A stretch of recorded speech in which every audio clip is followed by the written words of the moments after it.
यमराज ने नचिकेता से कहा, हे ब्राह्मण, तुम मेरे घर 3 रात्रि तक बिना भोजन किए रहे, अतः एक एक रात्रि के लिए मुझसे एक एक वर मांग लो। नचिकेता ने कहा, यदि आप वर देना चाहते हैं तो हे मृत्यु, जिससे मेरे पिता वाश्रवस मेरे प्रति शांत संकल्प, प्रसन्नचित और क्रोध रहित हो जाएं, तथा आपके भेजने पर मुझे पहचान कर बातचीत करें, यह मैं आपके दिए हुए 3 वरों में से पहला वर मांगता हूँ। यमराज ने कहा, मुझसे प्रेरित होकर अरुण पुत्र बालक तुझे पूर्वक पहचान लेगा और शेष रात्रियों में सुख पूर्वक सोवेगा, क्योंकि तुझे मृत्यु के मुख से छूटकर आया हुआ देखेगा। नचिकेता बोला, हे मृत्यु देव, स्वर्ग लोक में कुछ भी भय नहीं है, वहाँ आपका भी वश नहीं चलता, वहाँ कोई वृद्धावस्था से भी नहीं डरता। स्वर्ग लोक में पुरुष भूख प्यास दोनों को पार करके शोक से ऊपर उठकर आनंदित होता है। हे मृत्यु, आप स्वर्ग के आधारभूत अग्नि को जानते हैं, सो मुझ श्रद्धालु के प्रति उसका वर्णन कीजिए, जिसके द्वारा स्वर्ग को प्राप्त हुए पुरुष अमृत प्राप्त करते हैं। दूसरे वर्ष से मैं यही मांगता हूँ। यमराज ने कहा, हे नचिकेत, उस स्वर्गप्रद अग्नि को अच्छी तरह जानने वाला मैं तेरे प्रति उसका उपदेश करता हूँ, तू उसे मुझसे अच्छी तरह समझ ले। इसे तू अनंत लोक को प्राप्ति कराने वाला उसका धार और बुद्धि रूपी गुहा में स्थित जान। तब यमराज ने लोकों के अधिकरण भूत उस अग्नि का तथा उसके चयन करने में जैसी और जितनी ईंटें होती हैं एवं जिस प्रकार उसका चयन किया जाता है, उन सब का नचिकेता के प्रति वर्णन कर दिया। और उस नचिकेता ने भी जैसा उससे कहा गया था वह सब सुना दिया।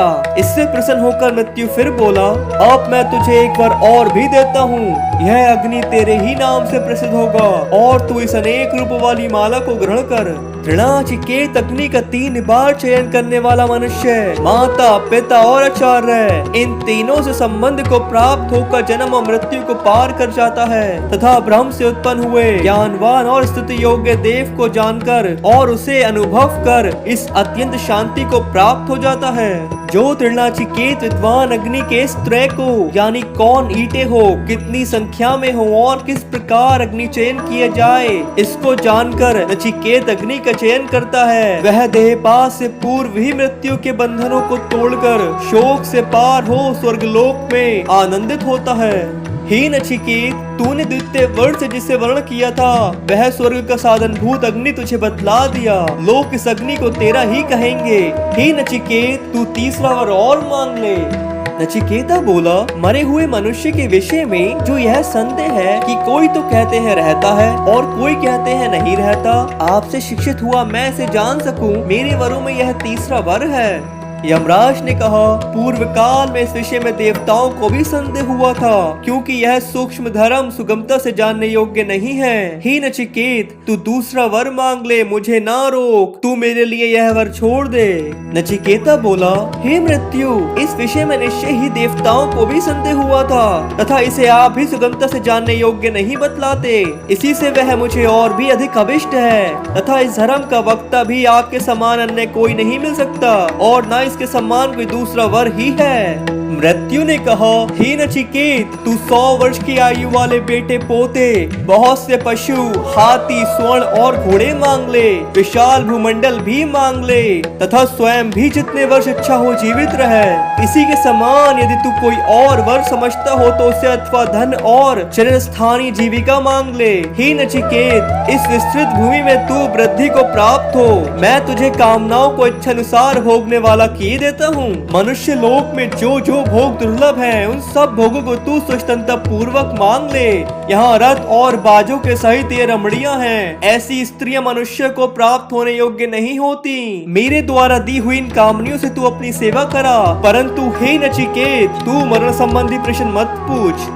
नचिकेता ने कहा, हे यमराज, ये भोग कल रहेंगे या नहीं इस प्रकार के हैं और संपूर्ण इंद्रियों के तेज को जीर्ण कर देते हैं। यह सारा जीवन भी बहुत थोड़ा ही है, आपके वाहन और नाचगान आपके पास ही रहे, हमें उनकी आवश्यकता नहीं है। इसके सिवा मनुष्य को धन से तृप्त नहीं किया जा सकता। अब यदि आपको देख लिया है तो धन तो हम पा ही लेंगे, जब तक आप शासन करेंगे हम भी जीवित रहेंगे, किंतु हमारा प्रार्थनीय वर तो वही है है, क्योंकि कभी जराग्रस्त न होने वाले अमरों के समीप पहुंचकर नीचे पृथ्वी पर रहने वाला कौन जराग्रस्त विवेकी मनुष्य होगा, जो केवल शारीरिक वर्ण के राग से प्राप्त होने वाले स्त्री संभोग आदि सुखों को अस्थिर रूप में देखता हुआ भी अति दीर्घ जीवन में सुख मानेगा। अतः मुझे इस मिथ्या भोगों से प्रलोभित करना छोड़कर जिसके लिए मैंने प्रार्थना की है, और हे मृत्यु, जिस प्रलोभगत जीव के संबंध में लोग हैं या नहीं है ऐसा संदेह करते हैं, तथा जो महान पदलोक के विषय में निश्चित विज्ञान है, वह हमसे कहिए, यह जो गहनता में अनुप्रविष्ट हुआ वर है, इससे अन्य और कोई वर नचिकेता नहीं मांगता।